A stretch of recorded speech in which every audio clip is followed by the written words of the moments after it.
Welcome to CityWise. I'm your host, Tiana Stevens. CityWise is produced by the City of Rochester to shine a spotlight on city living at its best.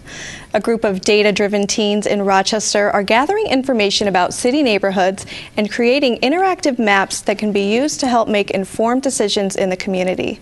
The GIS Scholars are exactly as their name suggests. They're specialists in geospatial technology, and they're changing the world with their work. We're thrilled to be joined by GIS Scholars co-founder Thomas Kyler and student Malik Jaff. Thanks for coming on, guys. Thank you for inviting us. How did you get the idea for GIS Scholars? How did it get started? Well, I started through summer opportunity working at Need Freedom Schools, and at the end of the summer we started learning GIS, and I wanted to go forward with it, and a group of us got picked to continue with it, and they were calling us the Geo Kids. I was like, the Geo Kids. The stuff that we're doing, this is not kids work. This is adult work here. This is scholarly work. We're the GIS Scholars, and we came up with that name. And then, you know, after we left Northeast Area Development, who was our fiduciary agent initially, we gained new sponsorship in MCC, and we opened a branch at School Without Walls where we offered it as a community service opportunity where they can earn high school credit for doing GIS. And Malik, you're a student at School Without Walls? Yeah,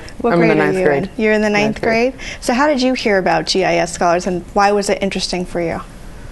How I heard about it? I first met Thomas last year before I came to school. My sister had a presentation and I came to school with her, and I met Thomas there. And when I started the school year, he told me about GIS, and it was interesting to me because I want to become a software engineer. And I thought this would be a good opportunity to learn. So for the people that don't know, what does GIS stand for? It's Geographic Information System. And what does that mean? Geographic information is, GIS is anything to do with where something is, how to get from one place to another, or anything to do with information that has some ties to location. So what were some of the first projects that the GIS Scholars worked on? The first projects that the GIS Scholars worked on were building condition projects back in like 2013. We were still under Northeast Area Development, and I think we had like the first grant we got was for $500, and we got some used equipment. Then we got a grant of like I think $5,000, and we did building conditions in the Brownfield Opportunity Area, which is 14621.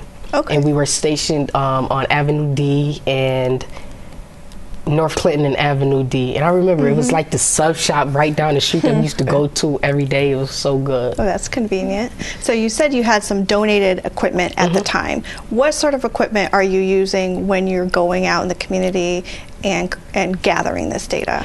Right now we're using smartphones. We actually, and this was a dream for the GIS Scholars a while ago, to be able to use smartphones. So now we have the technology that we use, the software. We have it installed on our personal smartphones, so we can quite literally, if we want to, go outside of our house and start working. That's sort of like the goal for GIS, is to get as many youth in the city of Rochester in it as possible, and be able to do things where we can just go out our house and start working, reporting on trends like, okay, there's new graffiti on the wall, let's take a picture, bloop, send it up to the clouds, and now it's sent to the city employee who now knows how to, you know, clean it up.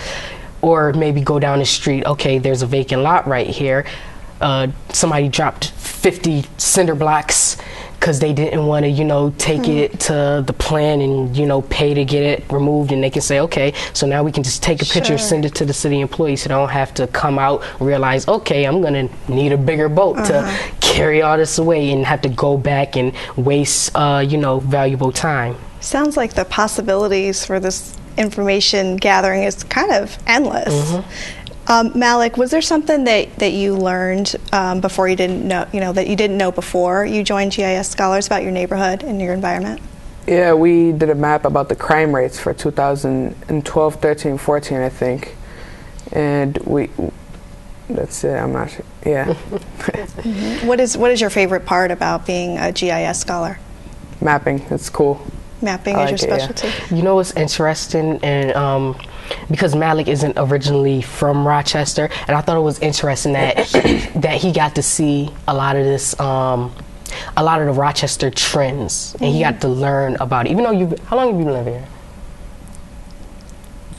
Since, I'm not sure, but a while, like. Yeah, for a while, but then even we even have the scholars that's been living here all their lives, and they learn new things. I know I certainly didn't know a lot of the things that I know now. And you told me earlier that social media has kind of allowed you to branch out even further. What kind of feedback do you get on social media, or when you're out in the community?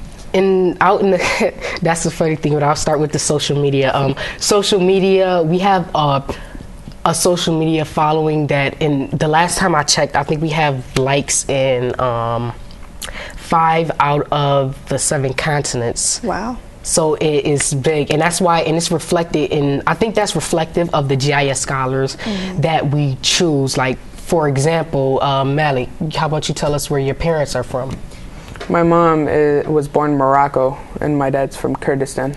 And because we have this sort of like, what do they call it, melting pot of of individuals, it's reflective in our likes on Facebook and in the community.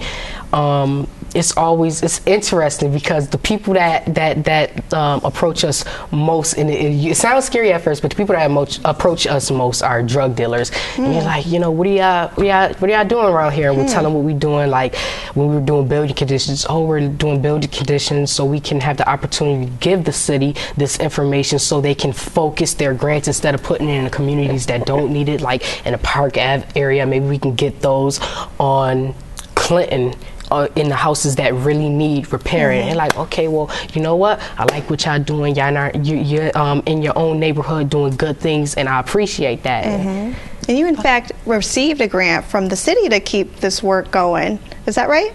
Yeah, we received a grant a while ago.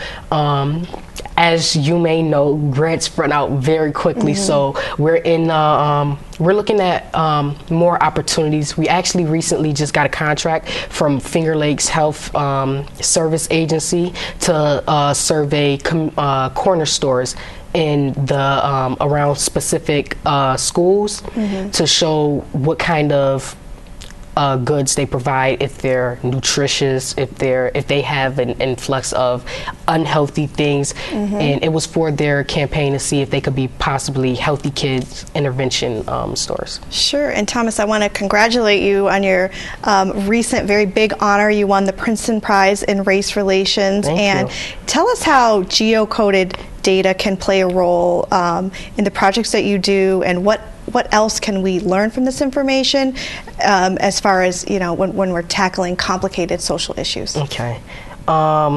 So first of all, the one thing that, because GIS was a big component of my submission, of my application in the Princeton Prize. Sure. And what I basically explained to them is that when you have, I always ask young inner city kids, when you want to go make money, where do you go? And they say, we go to McDonald's or we go to Wegmans. And I was like, okay, but that doesn't teach you a whole lot of skills unless you're like starting at McDonald's, you want to go to Wendy's next. Sure, you got the skills, but if you want to like pursue like a career, it doesn't give you a whole lot of skills. In the educational programs that we have in the city of Rochester, a lot of them don't pay young people, and that doesn't address the institutional errors that leave a lot of our young people in poverty, So it's almost like when you have a program like GIS that gives young people the opportunity to earn money and teaches them a valuable skill. Because I tell them one of the biggest employers in Rochester is the city of Rochester, and they have almost 100 GIS positions. Sure. And it's almost like we're lacking a path, because 20 years ago, you can graduate from high school and get a job at Kodak and you be set. We don't have Kodak anymore. We don't have factory jobs like that anymore. So if we set up a program where they can all throughout their high school career learn GIS through the GIS Scholars, then go to college, say at RIT, to where if you meet a certain criteria, you can go there for free, who has a GIS program. Then maybe you graduate and then you can get a job at the city of Rochester. You understand where I'm going with this? It's almost like creating a path. So the GIS Scholars are paid. So Malik, did you have to apply for the job? What was the application process like? Well, actually, to clarify something real quick, the scholars at School Without Walls aren't paid at the moment because right now, when we did the last big grant that we had was the $50,000 grant. But now, as I said, that was 2014. That was 2 years ago.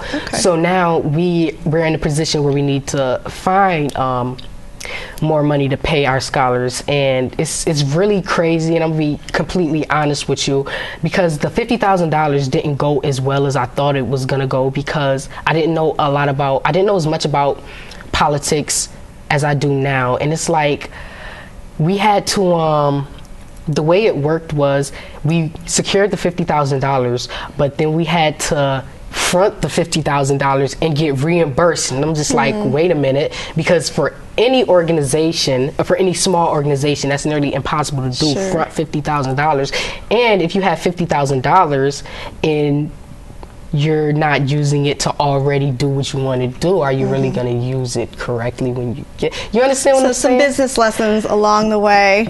What's a typical day like at GIS Scholars, Malik? Me, I usually help set up the laptops first. Okay. And it depends on what we're going to do that day. It's usually different. What current projects are you working on right now?